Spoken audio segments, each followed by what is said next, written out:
and we are a very proud, thank you.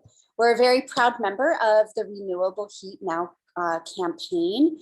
And I'm gonna walk through our quick lunchtime agenda. So we're welcoming everybody here. Make sure to please put your name, your organization, if you're affiliated with anyone, and where you're from in the chat, and introduce yourself to the fellow folks on this, this event. We're going to hear from Senators Brian Cavanaugh and Assembly Member Emily Gallagher about an exciting piece of legislation that launched. We're going to talk about why are we focused on buildings, what bills are needed to make a gas ban happen in New York State, what the solutions are, what is renewable heat, and what is in our legislative package that we're all going to work towards to push this through. And then we're all going to take action together and talk with each other. So I'm going to stop sharing my screen so we can highlight Senator Brian Cavanaugh. We're very excited to have you here. If you want to say a quick hello and talk about your bill. Hi, everybody. Thank you all for the opportunity to be here.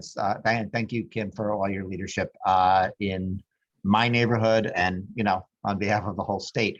And thanks to everybody on the Renewable Heat Now coalition for putting this town hall together and for all your work so far.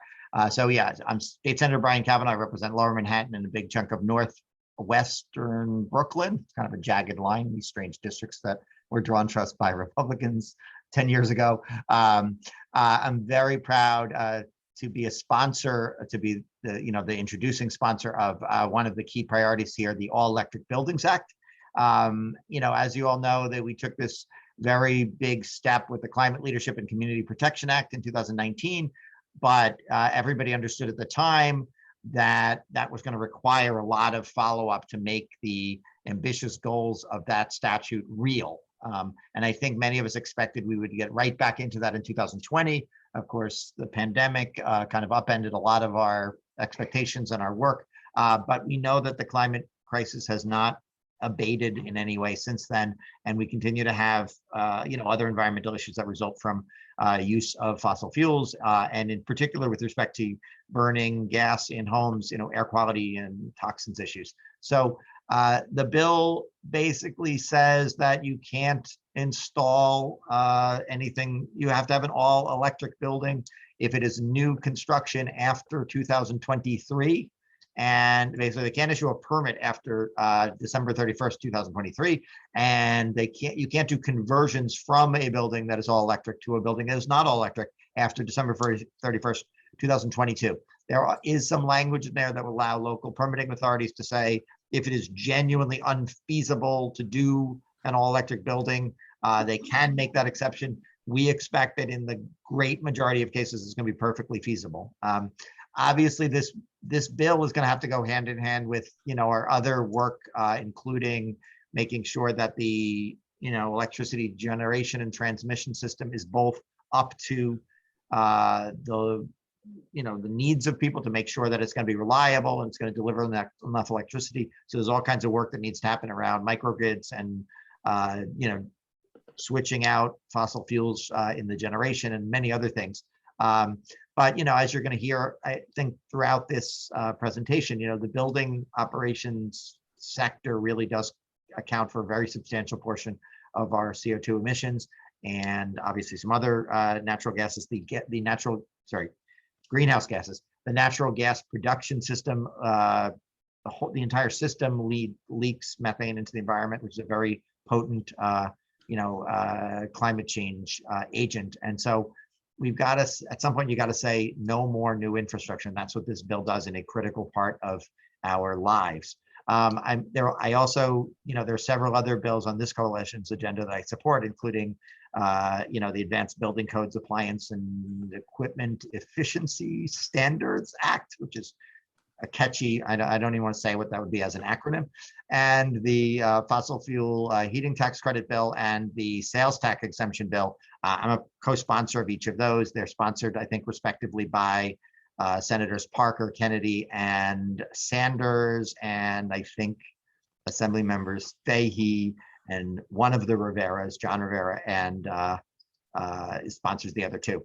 So, this is a big year to step up and do this. It is going to take a lot of pushing.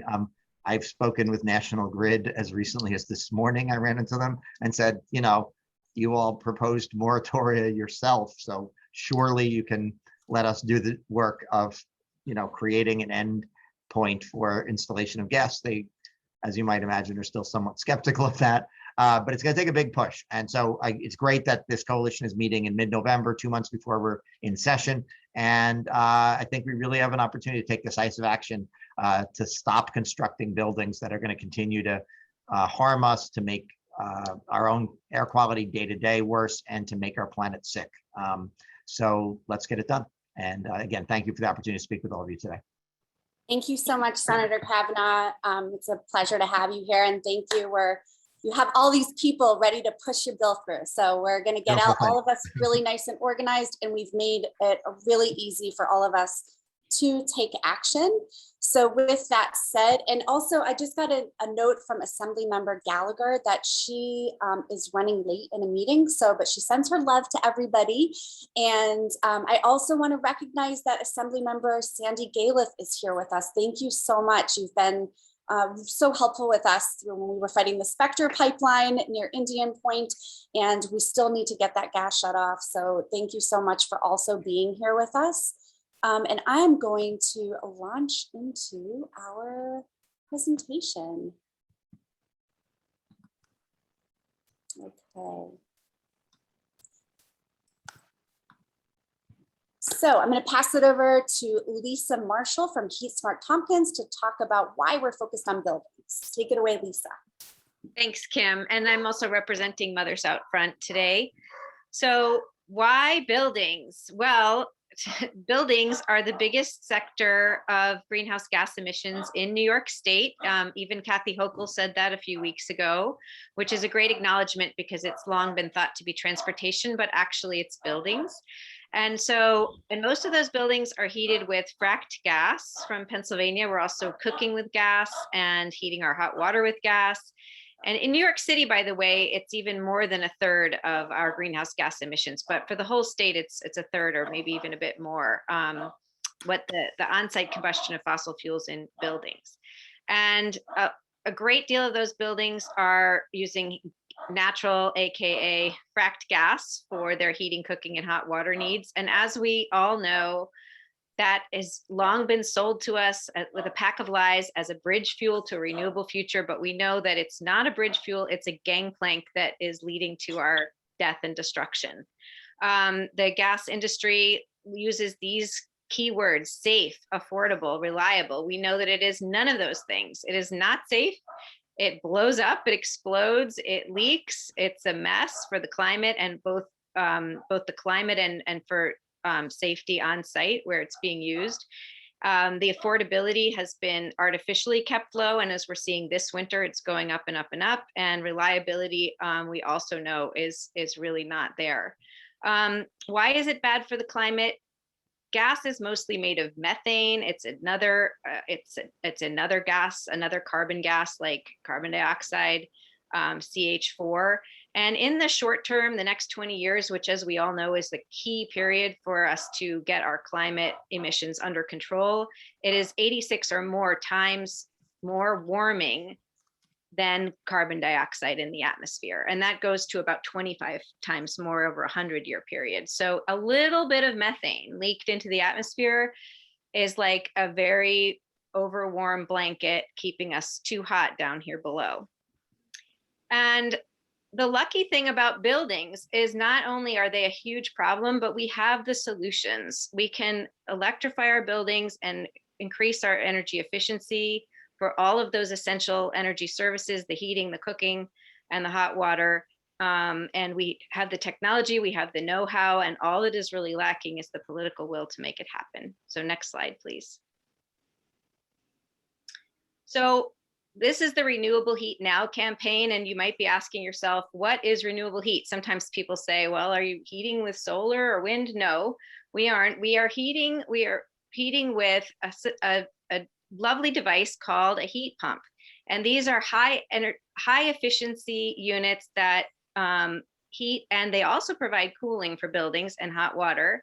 And the reason they're so efficient and they're so great is they're not creating heat. When you heat a building with fossil fuels, you actually have to burn something to create heat. But with a heat pump, the heat energy you're using is already all around us in the environment. It's in the air, it's in the ground, and the heat pump collects that heat energy, puts it through a refrigeration cycle, just like the way your refrigerator runs, and uses it to heat your house. Then you can actually run that system in reverse and cool the building. So it's providing a terrific service that adds comfort and in a lot of cases, greater affordability and efficiency to our buildings. So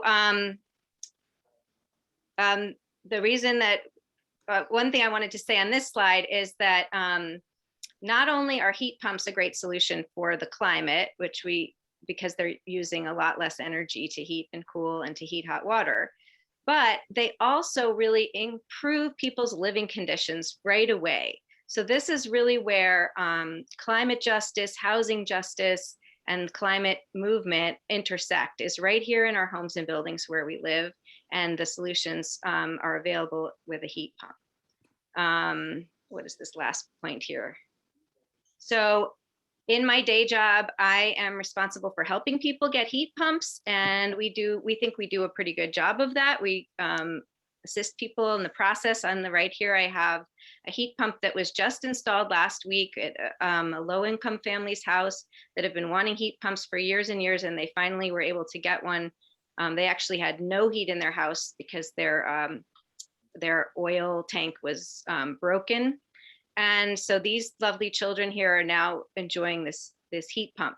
However, going house by house and getting each customer to figure, or household member to figure out the complicated system of how to get their house up to the insulation it needs and to get a heat pump installed is still far too difficult and far too slow. We need solutions that allow us to scale heat pump adoption equitably and affordably for everybody in New York.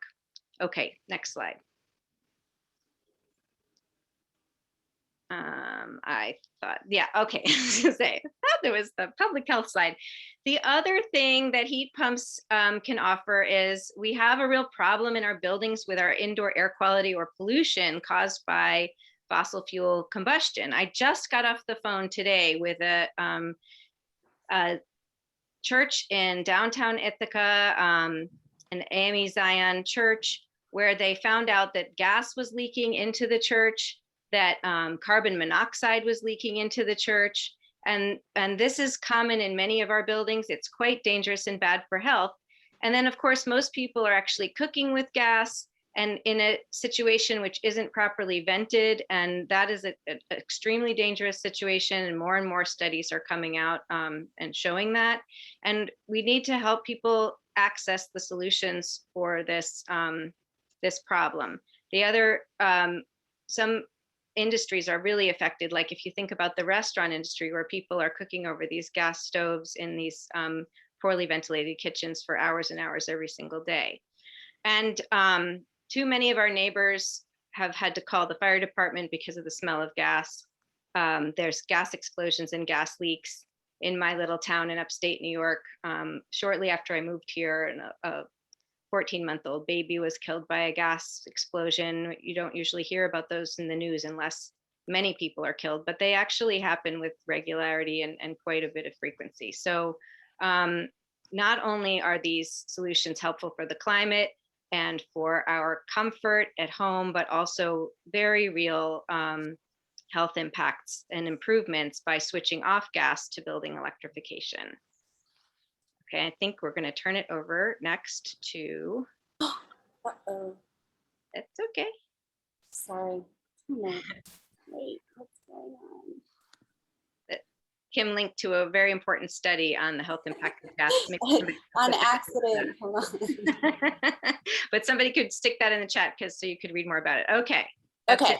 I'm going to talk about what's in this legislative package. So you heard Senator Cavanaugh talk about a number of bills, and there were acronyms and a lot of technical stuff happening. But we're breaking it down really easy for us to all take action. So what we did here is we made, in order to get a full gas ban in New York State, we really need to build our house together. Okay, so we've broken it down into a house made of puzzle pieces for us all to really understand, how everything is really fitting together here. So we have a roof of our house, and that is going to be working on the executive side of things, appealing to our governor. Could you mute that person, please? Not me. Okay. To appeal to Governor Kathy Hochul to get 2 million all-electric buildings going and a green affordable housing fund, which we'll dive into in just a little bit. So that's the roof of our house. Now the guts of our house is a puzzle piece on 4 different ways that we really need to tackle this issue. We need to tackle the codes of how appliances and equipment and efficiency are coded. So we need to work on that. We need to work on the All-Elective Buildings Act, which is what Senator Cavanaugh spoke with us about. We need to talk about heating tax credits and sales exemption credits for fossil-free heating. And we need to talk about how we're going to tackle the corporate utilities that are all fossil fuel, the gateway to the fossil fuel industry. So I'm going to pass it right now over to Betta to talk about our Hochul strategy. Go ahead, Betta. Thanks, Kim. Thanks, everybody. Great to see you all on here. So Kim mentioned we have a couple of top line goals that we are urging people to contact the governor about, and there'll be ways to take action later in our meeting, but just wanted to say a little bit more about this. This target of at least 2 million new and existing highly efficient and all electric homes by 2030. We think it's really important to establish a target, an ambitious goal in the same way that we have, for other goals such as the clean energy standard on the renewable energy side of things. We think it's really important to establish this type of target and start moving towards it as quickly as possible. We also want to make sure that we're prioritizing equity, not only because it's the right thing to do, but because we're mandated by law, by the CLCPA to do so. And so we want to make sure that at least half of those 2 million new and existing homes are affordable housing in disadvantaged communities. And we want to really expand funding so that we can support more people decarbonizing their buildings, electrifying, and then of course, weatherizing, energy efficiency. There's a lot of important steps that need to be taken if we are going to achieve the goals that we've laid out in the CLCPA in the building sector. So as quickly as possible, moving towards that goal. The funding that's going to be needed to equitably decarbonize, is substantial. And we think a really great place to start is taking half of the Green Bank's $1 billion, which would be $500 million, to really seed this fund to support green affordable housing. But there's a lot of other aspects of making financing more accessible for affordable housing for low-income New Yorkers, and really making sure that all New Yorkers have the opportunity to transition their home to an all-electric building, and also take the really important health and safety steps that are often necessary before you can do energy efficiency, air sealing, and electrification.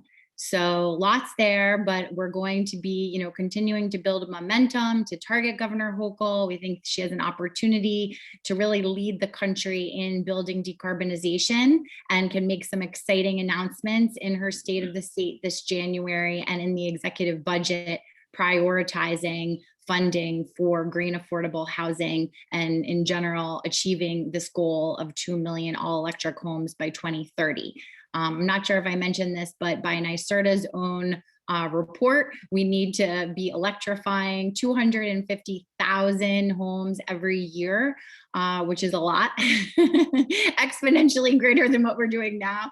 So we got to step it up, and we need all of you to be a part of this movement so that the governor really does take this type of bold action that we're hopeful that she will very soon. Thanks, Betta. And I'm going to pass it over now to Lisa to talk about the All-Elective Buildings Act. Take it away, Lisa. Yeah, so our legislative strategy has 4 components. Oh, wait, can you hear me? Yep. Okay. And the first, which was already previewed by Senator Brian Cavanaugh, is his bill S-6843, which they're calling the All-Electric Building Act. So we often use this term, you know, when you are in a hole, the first thing is to stop shoveling, right? You want to get out of a hole. So the very first thing is to stop hooking up new buildings in New York to the fossil fuel system that we all pay for. And this bill does exactly that. Basically, it's going to make it against the law for a building permit to be issued for a new building that is hooked up to the fossil fuel system. And that is really, really good news. So there are some exceptions or waivers provided for, the rare situations where fossil fuels will still be needed in buildings. And the bill is also going to require our state agencies to address the issue of rates, so that, you know, the amount of money that you're paying for your electricity to run this now all electrified building is going to be addressed through this law. And we're just so super excited about this law, not just, you know, the buildings themselves, but what is needed from our legislature, from our government, is a very strong and clear signal to the market that the age of fossil fuel heating and cooking in our New York buildings is over.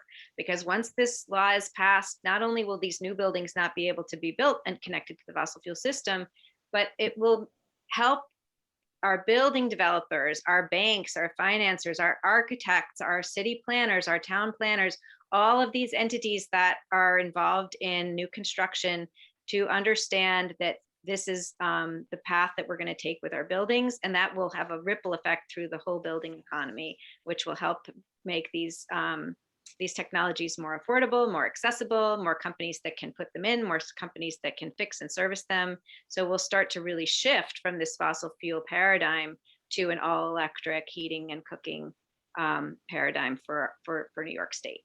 I just also want to say that there are about more than 50 cities, including some large cities, that have already passed similar laws, but we would be the first state in the country to pass such a law statewide.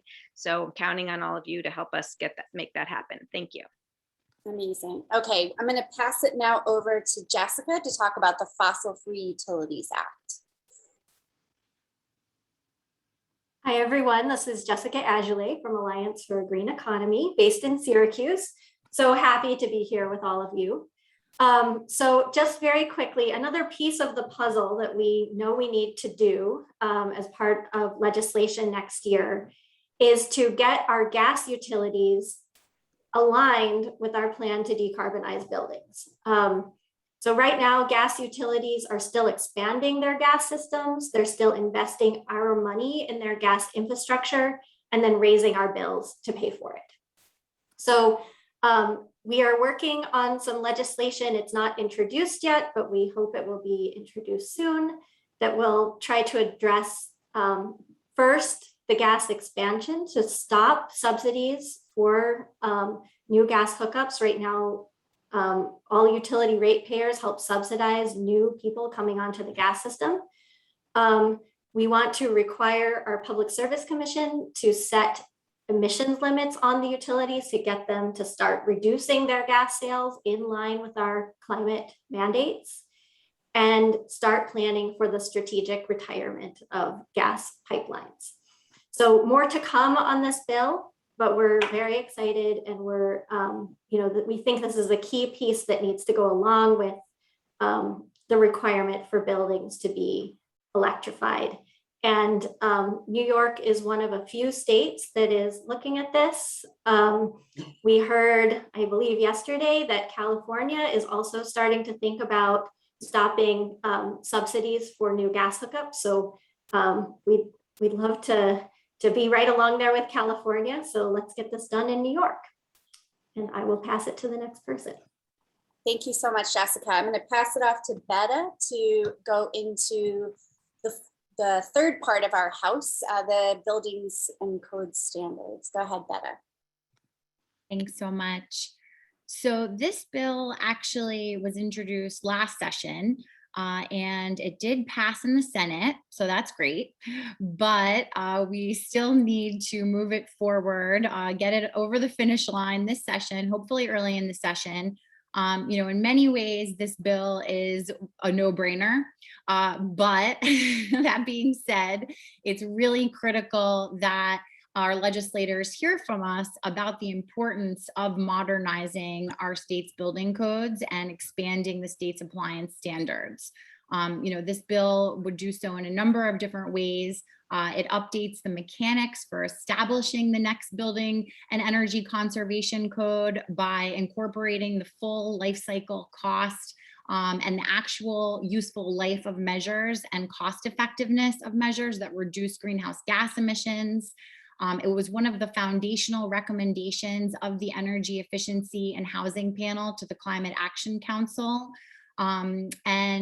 Really, it's going to not only reduce energy use and greenhouse gas emissions, it's also going to save New Yorkers billions of dollars. It's estimated that in 2030, it would be saving New Yorkers over $1 billion a year. Actually combined $2.5 billion a year by 2030. And then with the appliance standard savings, an additional $15 billion by 2035. So, which is really amazing. So it's not only helping to greatly reduce greenhouse gas emissions, laying the foundation for all electric building code, it's also going to be saving New Yorkers billions of dollars. So it's really key, and would love people's support in contacting your assembly members, asking them to be a co-sponsor. Assembly member Fahey really led the charge with introducing this, but we need to get a lot more co-sponsors, and would love to work with you all on making this a big win early in the session. And I will pass it off to the next person. Thanks, Betta. Okay, we're going to now pass it off to Bill Nowak of New York Geothermal Organization to talk about the tax credits and sales tax exemption. And that is the fourth part of our house. And then we'll get into the town hall portion. Thanks, Kim. I wanted to start by saluting the 76 people who are on this call. You are at the birth of a revolution in how we heat our homes in New York State. We invite you to join us and be the midwives in making this happen. These two bills are two important building blocks for making the most efficient form of renewable heating available to all New Yorkers. When we went to install solar panels on our house, we made use of 4 incentives: federal tax credits, state rebates, state tax credits, and a state exemption from sales taxes. The result was that I saved money on my electric bills from day one once the solar panels were generating electricity. We need to provide the same chance for folks to cut their heating bills. Let me repeat that. We need to provide the same chance for folks to cut their heating bills with renewable technology. There is a federal tax credit in place, as well as state rebates for geothermal installations. What's missing is the state tax credit and a state sales tax exemption. These bills, sponsored by Senators Kennedy and Sanders and Assemblymember Rivera, will fill that gap, and we need to get them passed as part of the New York State budget process in March. Thank you. Pass it on. Thank you so much, Bill. Now I'm going to stop sharing my screen because, actually I'll leave it up for right now, but this is where we're all going to take action together. So this week, we're in partnership with Food and Water Watch, who's part of the Renewable Heat Now campaign, we are doing a Call Governor Hochul week of action. So if you would like to all go on mute and take out your phones, I'm going to take part in this too. So we're all going to take out our phones and dial 877-235-6537. And when we call that, you're going to hear an intro message from Bill Nowak that you just heard from. And then once you get connected to Governor Hochul's office, you can either type 2 to talk to an operator, or 1 to just leave a message. And we have a little script here. So I'm going to give everybody 90 seconds to go ahead and do that and register a whole bunch of calls. And be sure, if you leave a message and you hit 1, let them know your zip code. That's a very important thing. Okay, I'm going to go on mute because I'm going to call.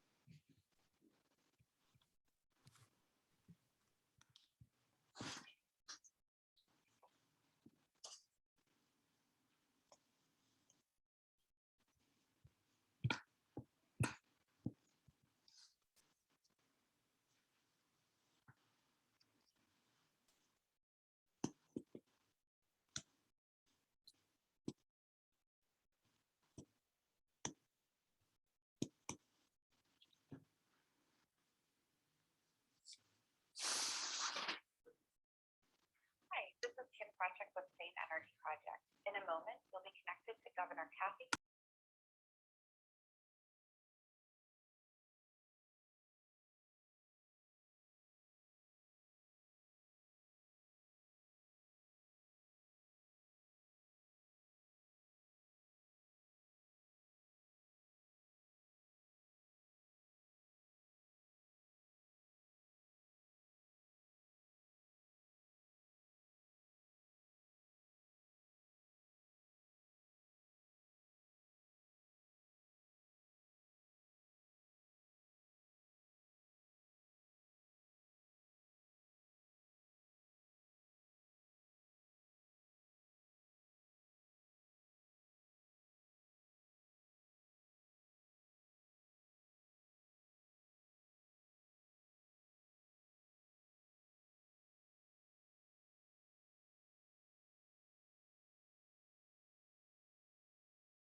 Seems like a lot of people have accomplished that. That's great. If everybody on this call called today, she received a lot of messages today. So this is all really great. The second way, and I'm going to go ahead and one more thing. I'm going to share my screen one more time. We're going to sign a petition that is about this building electrification equity platform. And Andra is going to share the link in the chat. So I urge you all to please sign it. Like, we can all just do it right now, because if we just get it done, and Andra, maybe you want to put it in a couple of times just to make sure that people can go ahead and sign that petition. This is just reinforcing the letter that we all sent to her in October from our over 200 organizations. And that is another action that we can take. And now we want to get into, and Andra, if you can also share the link to the form. And this is where we're going to get into talking to each other a little bit more. We're going to divide ourselves up into lobbying teams, regional lobbying teams, and we're going to have co-coordinators for each of those lobbying teams to keep us organized and keep us effective and make sure that these bills pass. this coming session. We're all of us here, we're already like, really good start. We're already ahead of the game. The session hasn't even started yet. We're ahead of trying to get our message into the state of the state, and we're going to hit the ground running when the legislative session starts. So Andra's sharing, and you can unpin my video so we can all see each other in a gallery.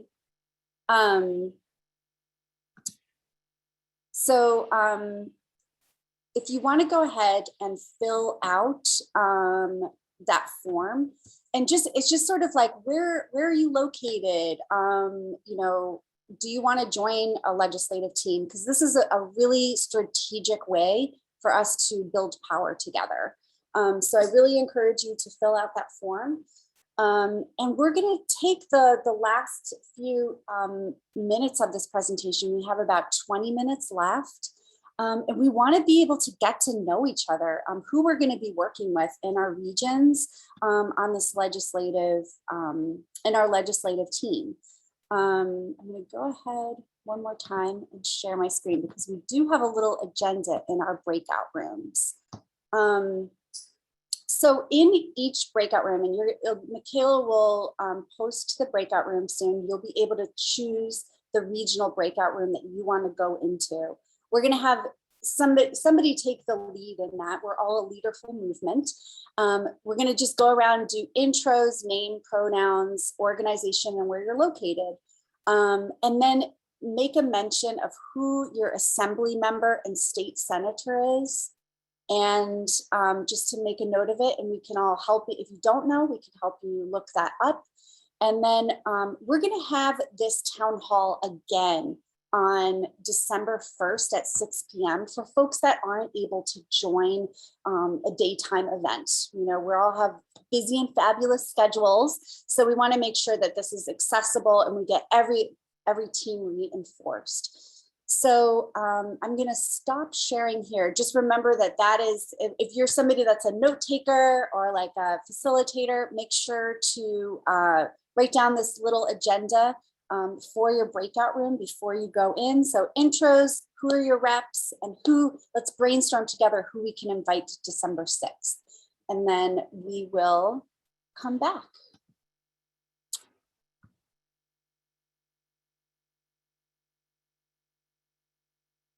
Jeffrey, I see you keep raising your hand. You want to put your question in the chat?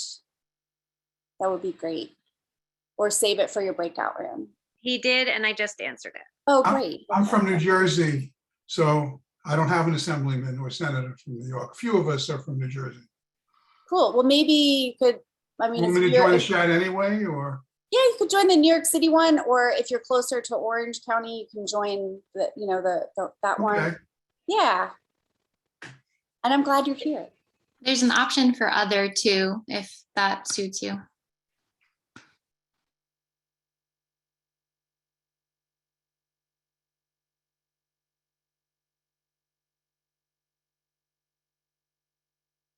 So Michaela, are we choosing our breakout rooms or are you assigning us? How's this going?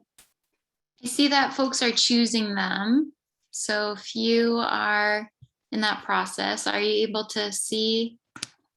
Oh yeah, we pick our own, co-hosts pick their own, and everyone else got to go in. So I'm gonna dip away here too. I can't see how I'm supposed to pick it. I don't see it. my name listed. You just click on the one you want to go to. Interesting. Is anybody else having trouble finding their breakout rooms? I see some hands up. Okay, let's see if we can troubleshoot here. So there's a, let's see. At the bottom, there's a little icon that says breakout rooms, like with 4 squares. Yeah, and you might need to click on the more link at the bottom of your screen. There might be 3 little horizontal dots for more, and then choose breakout rooms. And then if you scroll to the bottom of that breakout room pop-up, you'll see the different breakout rooms and you can click the join link next to the room that you want to join.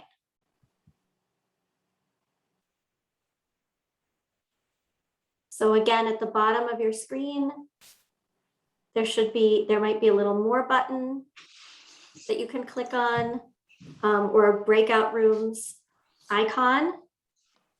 If you click on breakout rooms and then scroll to the bottom of that pop-up, you will see the breakout rooms that you can join. And if you're having trouble, you could also put in the chat which region of the state you're in, and we might be able to just assign you to help you out. Yeah.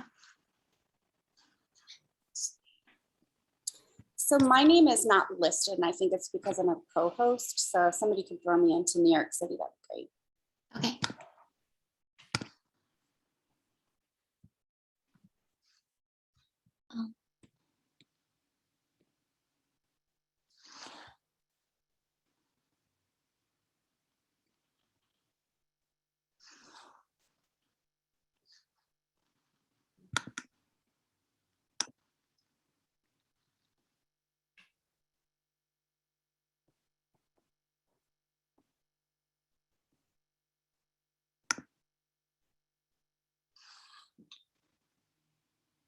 So if anybody else is having trouble, just put in the chat where you live in the state, and we'll put you right in the breakout room.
Okay, Anne, we will help you.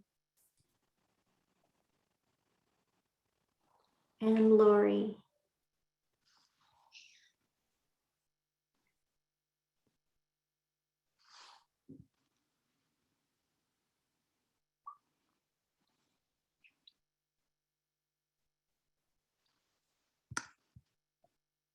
Anyone else need help?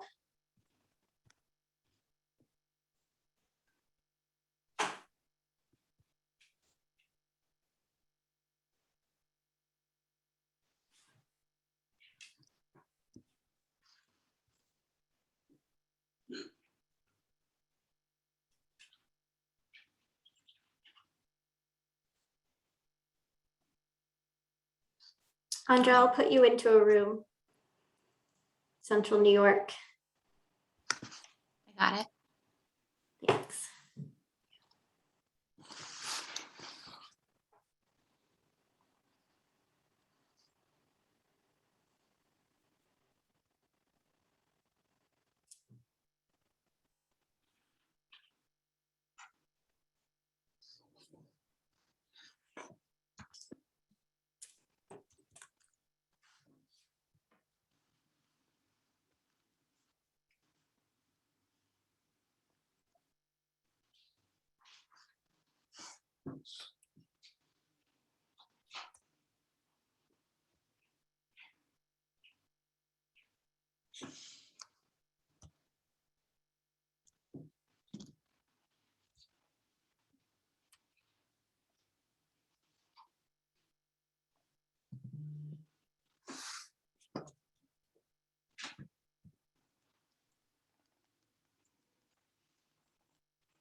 Kayla, it looks like Anne is all alone in the North Country room. Oh yeah, I you're think right. maybe one of us, I'll go in there with her. Okay. I think you can hold down things here, right? Yeah. Do you need me to assign? No, I think I can Okay. do it.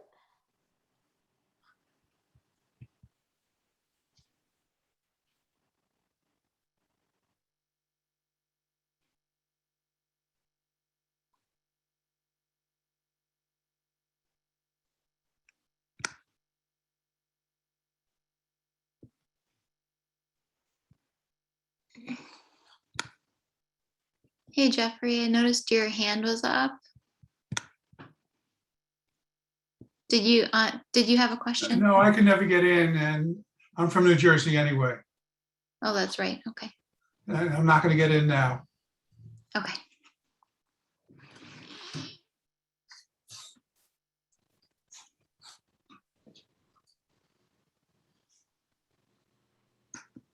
Are we coming back again, or is this Yeah. continued? Yeah, I think everyone will regroup again. Okay, well, it's been very educational. Thank you. Okay. Yeah. Thank you for joining us and taking action.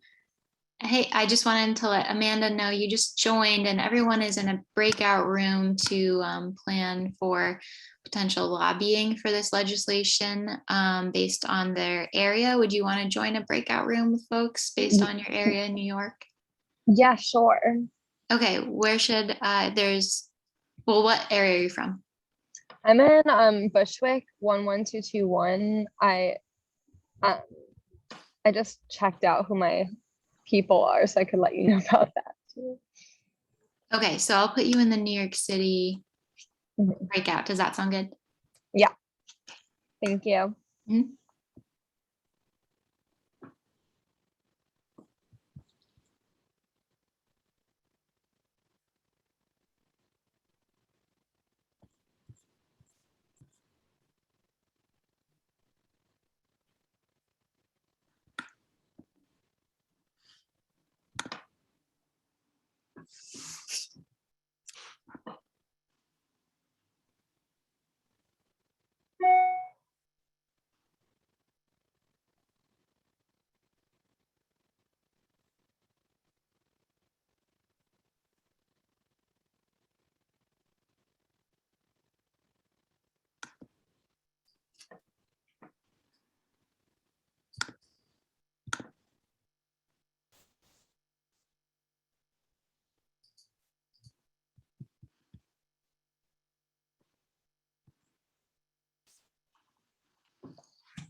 Should I give everyone else a 2-minute warning? Yes, no, Kim's saying bring us back. Let's bring everyone back. All right, it's giving a 60-second warning. Okay.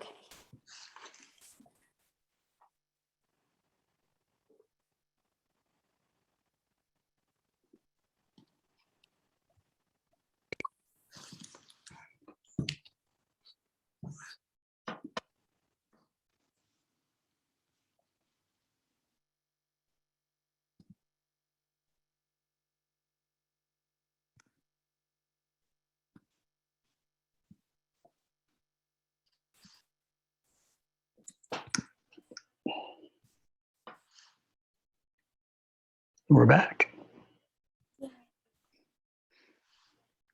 New York City had a pretty awesome crew.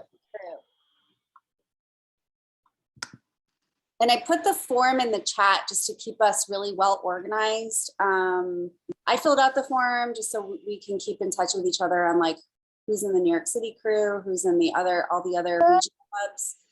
And we'll start organizing together when the legislative session starts. But first we want to have that December 1st at 6 p.m. meeting, which we brainstorm some really great folks to make sure that they can attend so we can build a really powerful fossil free army for the legislative session.